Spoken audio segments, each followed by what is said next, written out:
Film की शुरुआत होती है एक स्कूल को दिखाने से, जहां एक क्लास में डिटेक्टिव पूछताछ करने आते हैं क्योंकि अचानक स्कूल से एक लड़की गायब हो गई थी। डिटेक्टिव सबसे पूछती है कि वो लड़की कहाँ गई, किसी को पता है, और कोई भी नहीं जानता था ये आखिर वो कैसे अचानक ही गायब हो गई। जब डिटेक्टिव कहते हैं कि हम इस केस को खुला ही छोड़ रहे हैं, अगर किसी को भी जानकारी मिली तो फौरन हमें बता दिया जाए। ये कहकर डिटेक्टिव यहाँ से चले जाते हैं। इसी क्लास में एक लड़की ईडन और उसकी दोस्त भी थी। दोनों पढ़ाई में बहुत अच्छी होती है, ये स्कॉलरशिप हासिल करना चाहती है ताकि आगे भी अच्छे से कॉलेज भी पढ़ सकी। क्लास खत्म होने के बाद ईडन एक लड़की के पास जाती है जिसका नाम श्राउड था। वो अपने दो दोस्तों के साथ खड़ा होकर बातें कर रहा था। तभी ईडन आकर श्राउड को कहती है कि मैं तुम्हारे डैड से मिलना चाहती हूँ, मुझे उनसे कोई जरूरी बात करनी है। दरअसल उसके डैड प्रेसिडेंट की ऑफिस में काम करती थी जो ईडन को स्कॉलरशिप दिलवा सकती थी। ये सुनकर श्राउड कहता है कि मेरे डैड बहुत ही मसरूफ रहते हैं, उनके पास टाइम ही नहीं होता, इसलिए वो तुम्हें नहीं मिलेंगी। उसकी बात डालकर ईडन श्राउड से पूछती है क्या आज रात तुम्हारे घर में पार्टी है। श्राउड जवाब देता है कि हाँ, मेरे मॉम डैड घर पर नहीं है, तो मैंने पार्टी रखी है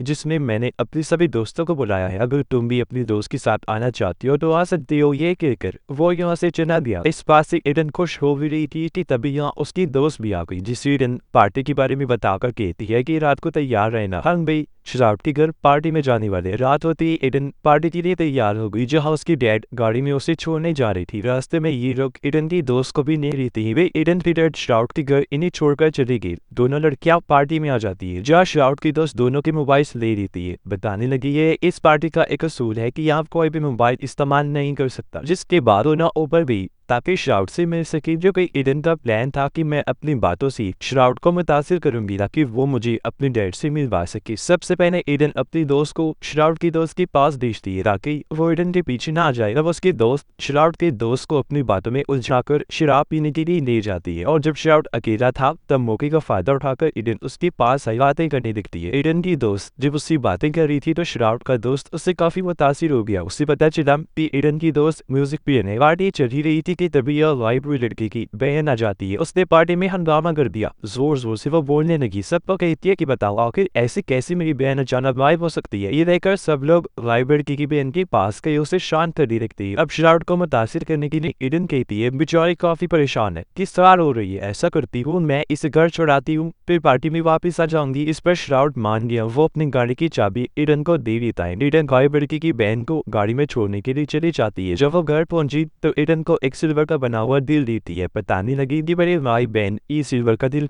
हमेशा अपने पास रखा करती थी, इसे देखकर मुझे उसकी बहुत याद आ रही है, ना जाने वो कहाँ हो गई। ये कहकर वो जज्बाती हो गई और ज्यादा रोने लगती है। वे गाड़ी से उतरकर अपने घर चली गई, जबकि ईडन वापस पार्टी में आ जाती है। श्राउड उसे घर के अंदर लाकर पूरा घर दिखाने लगा, अपनी फैमिली की सारे मेंबर्स की तस्वीरें भी दिखाता है। फिर ये बताता है कि मेरी फैमिली बहुत अभी, साथ ही वहाँ पर काफी पुराने वक्त के हथियार औजार वगैरह भी दिखाता है। ये बताते हुए कि मेरी फैमिली के बहुत सारे लोग शिकारी भी थे। जिसके बाद ये दोनों एक गेम खेलने के लिए आगे बढ़ी। तभी यहाँ ईडन की दोस्त भी आ गई, जिसने वो ज्यादा शराब पी रही थी। उसे इतना नशा चढ़ा हुआ था कि वो तो ठीक से चल भी नहीं पा रही। उसे पकड़कर ईडन श्राउड से पूछती है कि इसे कहाँ लेकर जाओ। श्राउड बताता है कि इसे ऊपर वाले कमरे में ले जाओ। ईडन ने ऐसे किया, वो उसे कमरे में ले जाकर सुला देती है। इसे कमरे के बाथरूम में श्राउड का दोस्त भी बैठा हुआ था, वो बहुत ज्यादा नशा नहीं रहा था। उसके चेहरे को देखकर लग रहा था जैसे उसने बहुत बड़ी कोई गलती कर दी है, और ये सब करके वो अपनी गलती का पछतावा कर रहा है। ईडन नीचे आकर श्राउड से पूछती है कि अगर मैं ये गेम जीत गई तो क्या फिर तुम मुझे अपने डैड से मिलवा दोगी। इस पर श्राउड कहता है कि हाँ, मैं वादा करता हूँ ऐसा ही करूंगा, और अब ईडन ये गेम जीत भी जाती है। श्राउड का दोस्त जब बाथरूम से बाहर आया तो वो ईडन की दोस्त को बेड पर लेटा हुआ देखकर खुद भी आकर लेट जाता है। उसे क्योंकि हर मौके पर तस्वीर बनाने का शौक था तो वो उसकी भी तस्वीर बनाने की कोशिश करता है, लेकिन तभी यहाँ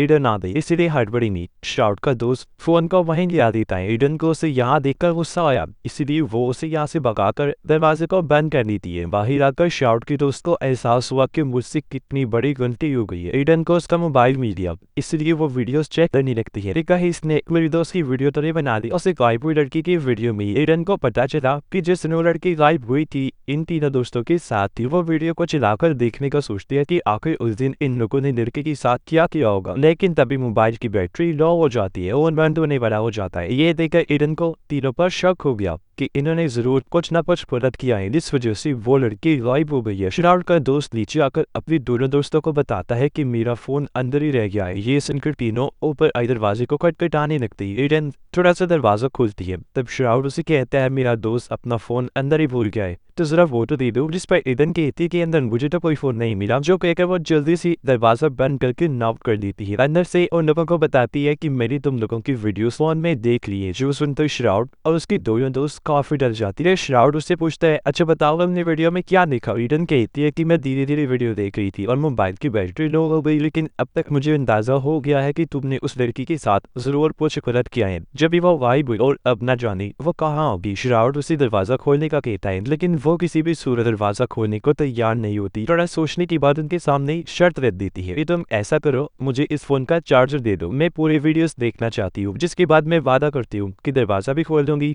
और ये फोन भी वापस लौटा दूंगी। पर इसके लिए शरारत नहीं मानता। साथ ही उसे काफी गुस्सा भी आ गया था, क्योंकि वो जान गया था कि एडन ऐसे नहीं मांगे। इसलिए वो नीचे जाकर चिंताने लगा, पार्टी बंद कर देता है और सबको वापिस अपने अपने घर जाने का कहता है। एडन खिड़की के जरिए जब सबको जाता हुआ देखती है तो मदद के लिए आवाजें लगाने लगती है और कोई भी उसकी आवाज सुनने नहीं पाता। एडन सोचती है कि वो तीनों भी बाकी लोगों के साथ बाहर चले गए होंगे। तभी उसे याद आता है कि पार्टी में एक लड़की के पास चार्जर था, इसलिए वह छुट्टी से नीचे जाती है चार्जर लेने। चार्जर उसे मिल भी गया, लेकिन इससे पहले उसे लेकर वापिस आती शरारत का दोस्त उसे पकड़ लेता है। बट चूंकि एडन काफी बहादुर थी तो खुद को बचाने के लिए वो लड़ने लगी, नाक पर मुक्का मारती है जिससे वह नीचे गिर गया और उसकी नाक से खून आने लगता है। और अब जब वो चार्जर उठाकर भागने लगी पर शरारत भी चार्जर को पकड़ के खींचने लगता है, जिससे चार्जर दो हिस्सों में टूट गया, यानी अब वो किसी काम पर नहीं रहा। ये देखकर एडन जल्दी से भागकर वापस कमरे में आ जाती है। उसे पता था कि वो तीनों दरवाजा तोड़कर अंदर आने की कोशिश करेंगी, इसलिए दरवाजे के सामने अलमारी को लगा देती है। शरारत अपने दोस्त को कहता है कि तुम सीढ़ी उठाकर बाहर लेकर जाओ, उसके जरिए ऊपर वाले कमरे में जाने की कोशिश करो, जहाँ एडन ने उसकी बात मानकर शरारत का दोस्त वहां से चला जाता है। जिसके बाद शरारत कुल्हाड़ी लेकर दरवाजा तोड़ने की कोशिश करता है। इसी बीच एडन की दोस्त की आंख भी खुल जाती है, क्योंकि उसने बहुत शराब पी गई थी तो उल्टी करने वो वॉशरूम में जाती है। लेकिन तभी खिड़की के बाहर वो शरारत की दोस्त को देखती है, जो उसे खिड़की खोलने का कहता है। अब क्योंकि एडन की दोस्त हर चीज से अनजान थी, इसलिए वो ये समझ लेती है कि शरारत का दोस्त मुसीबत में है, उसे मदद चाहिए। ये सोचकर वो खिड़की खोलकर उसे अंदर कर लेती है, जिस पर वो कहता है कि तुम्हारा बहुत बहुत शुक्रिया, सच बताऊं तुम बहुत अच्छी लड़की हो, अब मैं तुम्हें पसंद करने लगा। और एडन की दोस्त को तो कुछ पता नहीं था कि आखिर यहाँ पर चल क्या रहा है और वो ऐसा क्यों कह रहा है। और अब शरारत का दोस्त अंदर जाकर एडन को कहता है कि चुपचाप मेरा फोन मुझे वापस दे दो, लेकिन बिना सोचे एडन कुर्सी उठाकर उसे दे मारती है और सिर टूट गई। जिसके बाद भी एडन उसे मारती रहती है और वो बेहोश हो जाता है। जिसके बाद दोनों उसे बाथरूम में ले जाकर बांध देती है और अब उसे इन्होंने बंदी बना लिया था, उसके साथ ये दोनों भी बाथरूम में ही बंद हो जाती है। इसी बीच शरारत दरवाजे को तोड़कर जैसे तैसे अंदर आ जाता है। उसने देखा कि एडन और उसकी दोस्त मेरे दोस्त को बाथरूम में बंदी बना चुकी है, जिसका दरवाजा भी उन्होंने लॉक कर दिया है, इसीलिए वो अंदर नहीं जा सकता। एडन के डैड देखते हैं कि पार्टी खत्म हो गई है, इसलिए सभी लोग वहां से बाहर निकल रही है। वो उनमें अपनी बेटी एडन को ढूंढती है, लेकिन वो कहीं भी नहीं मिलती। शरारत के दोस्त को जब होश आई तो एडन उसे बाथटब में बिठा देती है और पानी में ड्रायर रखने लगती है ताकि उसे करंट लगे। ये देख शरारत का दोस्त रोने लगा, अपनी जान की भीख मांगता है, पूछने लगा कि तुम आखिर ये क्यों कर रही हो, मैं क्या चाहिए। एडन कहती है बाहर कमरे में फोन है और तुम्हारा दोस्त शरारत भी अंदर आ चुका है, उसे कहो कि वो तुम्हारा फोन मुझे दे देगा कि मैं पुलिस और अपने डैड को कॉल कर सकूं। तब शरारत का दोस्त कहते हैं कि प्लीज फोन दे दो, जिस पर शरारत ने जवाब दिया आई एम सॉरी मेरे दोस्त, लेकिन मैं ऐसा कभी नहीं करूंगा। जिसके बाद वो अपनी फेवरेट फ्रेंड को सीढ़ी के जरिए ऊपर जाने का कहता है ताकि वो अपने दोस्त को बचा सके। साथ ही एडन और उसके दोस्त को मार दी। खुद शरारत पूरे घर के नार्स बंद कर देता है ताकि वो उसकी दोस्त को करंट ना लगा सके। बाहर शरारत की दोस्त सीढ़ी पर चढ़ के ऊपर जाने लगी, हाथ में उसने चाकू भी पकड़ा हुआ था ताकि वो एडन और उसकी दोस्त को मार सके। वो खिड़की पर आकर एडन की दोस्त का हाथ पकड़ लेती है, लेकिन अपना हाथ छुड़ाकर वो उसे धक्का दे देती है। ऐसा होने से वो नीचे गिर गई और चाकू उसके पेट में ही लग जाता है। वो काफी जख्मी हो गई, तेजी से उसका खून निकलने लगा। ये देखकर दोनों दोस्ती काफी घबरा गई और अब एडन सीढ़ी के जरिए नीचे शरारत की दोस्त के पास आती है ताकि उसका फोन ले सके और उसने नहीं भी लिया। शरारत की दोस्त जो तड़प रही थी एडन से कहती है प्लीज मेरी मदद करो, मैं बहुत जख्मी हूँ, मुझे इस रात छोड़ के मत जाना। लेकिन एडन उसकी कोई भी बात ना सुनकर सीढ़ी पर चढ़ गई फिर से ऊपर जाने के लिए। इतने देर में यहाँ शरारत भी आ गया, वो सीढ़ी को हटा देता है, लेकिन तब तक एडन खिड़की तक पहुंच गई थी और अब जब वो अंदर जाने लगी फोन उसके हाथ से छूटकर नीचे गिर जाता है और वो पद सही सलामत अंदर आ जाती है। श्राउड अपने जख्मी दोस्त को खींचकर अंदर लेकर आया, देखता है कि उसका बहुत सारा खून रह चुका है। उसकी दोस्त कहती है प्लीज मुझे हॉस्पिटल ले जाओ वरना मैं मर जाऊंगी, लेकिन श्राउड ऐसा नहीं करता क्योंकि अगर वो इसे हॉस्पिटल ले गया तो खुद भी पकड़ा जा सकता था, तो उसे ऐसे मरने के लिए छोड़कर ऊपर जाने लगता है। एडन अब अपनी दोस्त को सारी बात बता देती है कि आखिर यहाँ पर क्या चल रहा है, जो सुनकर उसकी दोस्त कहती है देखो हमें इनसे या किसी से कोई लेना देना नहीं है, वो हमारी तरफ से जो मर्जी करे, हमें उनका फोन वापस कर देना चाहिए ताकि हम भी यहाँ से चले जाएं। और जब ईडन ने ऐसा करने से मना कर दिया तो वो उल्टा ईडन से ये लड़ने लगी, उससे फोन छीनने की कोशिश करती है। इसे बीच में घर के बाहर ईडन की डैडी आवाज सुनती है जो कि अपनी बेटी को ढूंढते हुए यहाँ भी आ गई थी। उनकी आवाज सुनते ईडन बाहर आई, अपनी डैड से पूछती है कि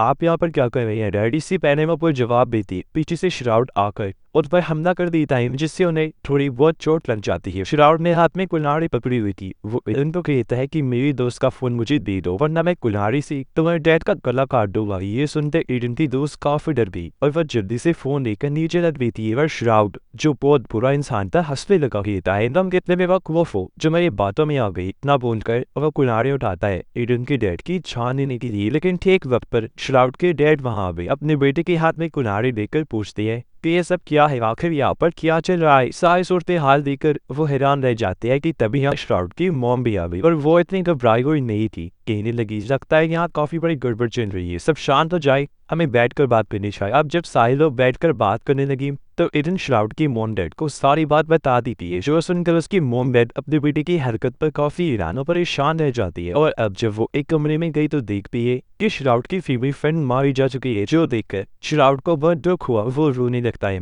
अपनी मॉम डैड से कहता है कि ये सब उस लड़की ईडन की वजह से हुआ, ना वो सारा ड्रामा करती और ना आज मैं अपनी दोस्त को खोता है। अब ये लोग बाहर आ गई, जहाँ श्राउड के डैड उन तीनों यानी ईडन उसकी दोस्त और डैड से एक डील करती कि अगर आप लोग पुलिस को कुछ नहीं बताएंगे तो मैं दोनों लड़कियों को स्कॉलरशिप दे दूंगा, जब पे ईडन के डैड को ढेर सारे पैसे मिलेंगे। ये ईडन की दोस्त को काफी पसंद आई, वो लेने के लिए तैयार हो जाती है, लेकिन ईडन कहती है कि बहुत गलत बात है, ये आखिर एक लड़की का सवाल है, आप जरा ये सोचिए कि उसके मॉम डैड पर क्या गुजर रही होगी। आई एम सॉरी, उस लड़की की नहीं, मैं ये डील नहीं दे सकती क्योंकि जो श्राउड और उसके दोस्तों ने किया जुर्म है और एक जुर्म मैं किसी का साथ नहीं दे सकती। यहाँ सबके सामने वो फोन को चार्ज करके वीडियो देखने लगती है जिसमें उन्होंने देखा कि मजे मजे में श्राउड ने अपनी गाड़ी को उस लड़की में मार दिया, उस बेचारी की मौके पर ही मौत हो गई थी, जिसके बाद तीनों दोस्तों ने उसकी लाश को नदी में फेंक दिया। ये देखकर तीनों काफी डर जाते हैं और वहां से भागने की कोशिश करने लगी। वो जा ही रही थी कि तभी अचानक बेहोश हो जाती है क्योंकि श्राउड टीम ने उन्हें पीने के लिए जो ड्रिंक दी थी उसमें एक गोली मिला दी थी जिससे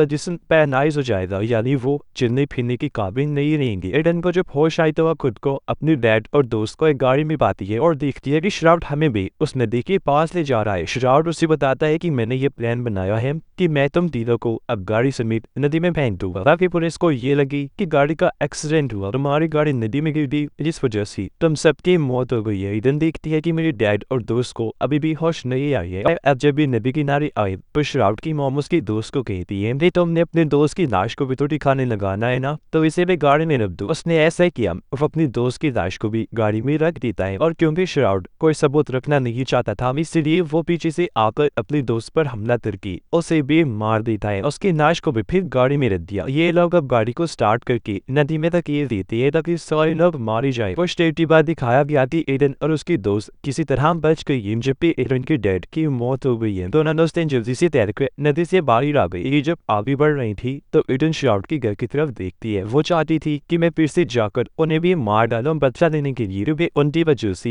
एडन के डैड मारे गए थे। हालांकि उसकी दोस्त काफी मना भी करती है लेकिन वो उसकी एक नहीं सुनती, आगे बढ़ जाती है, जबकि उसकी दोस्त फोन करने चली जाती है ताकि मदद के लिए पुलिस को बुला सके। और अब एडन चुपके से उनके घर में घुस जाती है जहाँ श्राउड की डैड खबर देख रही थी। उसे एक्सीडेंट की खबर चल रही थी जो उन लोगों का कल रात इसी फैमिली ने किया और यहाँ ये बताया जा रहा था कि नदी से 5 नहीं बस 3 ही लाशें मिली है। जो सुनकर उसके डैड सोच में पड़ गई, ये 2 दिन की लाशें नहीं मिली होंगी। और अब वो जैसे पीछे मुड़कर देखता है तो सामने एडन थी जो उसके सर में कुल्हाड़ी घुसा दी थी, उसका खून बहने लगा। मौके पर ही उसकी मौत हो जाती है और अब ईडन जाती है श्राउड की मोम के पास उसे भी मारने के लिए, लेकिन उसे मारना इतना आसान नहीं था क्योंकि वो बहुत तेज औरत थी। लड़ना उसे काफी अच्छे से आता था। वो ईडन को पहले काफी पीटती है, फिर उसका गला दबाकर मारने की कोशिश करती है, लेकिन यहाँ ईडन बड़ी चालाकी से उसे बाथटब में फेंक देती है। फिर वो ड्रायर भी चलाकर पानी में छोड़ देती है। इससे श्राउड की मोम को जोरदार बिजली का करंट लगा। वो इतना तड़पी कि वही मारी जाती है। श्राउड घर वापिस आकर अपनी वॉर्नबेट को आवाज लगाता है, और जब वो कोई जवाब नहीं देती तो श्राउड समझ जाता है कि कोई गड़बड़ है। वो गन उठाकर अंदर गया तो अपनी वॉर्नबेट की लाश को देखता है और यहाँ उसकी आंखें खुली की खुली रहती। वो काफी हैरान और परेशान रह जाता है। घबराता हुआ जो बाहर आया तब एडन को देखता है जो उन्हीं की गाड़ी में बैठी हुई थी। उसे देखकर श्राउड गोली से मारने जाता है, लेकिन वो पहले ही गाड़ी उससे टकराकर नीचे कुचल देती है, जिससे वो काफी जख्मी हो गया। उसकी हालत काफी खराब हो गई। अब उसकी गन उठाकर ईडन उसे मारने की कोशिश करती है, मगर ये उससे नहीं हो पाता। रोते हुए वो गन नीचे फेंक देती है। अब इसी बात का फायदा उठाकर श्राउड उठा ईडन की जा लेने की राइट एक वक्त पर यहाँ ईडन की दोस्त आ गई। वो गन उसे जोर से लेकर मारती है, जिससे श्राउड भी यही माना जाता है। दोनों दोस्तें मिलती है। ईडन रोते हुए उसका शुक्रिया अदा करती है कि तुमने मेरी जान बचाई, और फिर तभी इन दोनों को बचाने के लिए यहाँ पुलिस और रेस्क्यू टीम भी आ जाती है, जो और कोई नहीं बल्कि ईडन की दोस्त लाई थी। उसे फोन मिल गया था, जिसकी मदद से वो पुलिस को यहाँ बुलाने में कामयाब रहे, और अब पुलिस दोनों को सही सलामत बचा लेती है। और इस सब में बेचारे ईडन के डैड मारे गए, जबकि वो फैमिली और श्राउड की दोस्तों को अपने गलत कामों को सबक मिल गया। उन्होंने एक लड़की के साथ गलत किया था, जिसकी सजा भी वो पा चुके थे। सबकी ही जान चली गई, और इसी के साथ ही इस फिल्म की कहानी भी यही पर खत्म हो जाती है।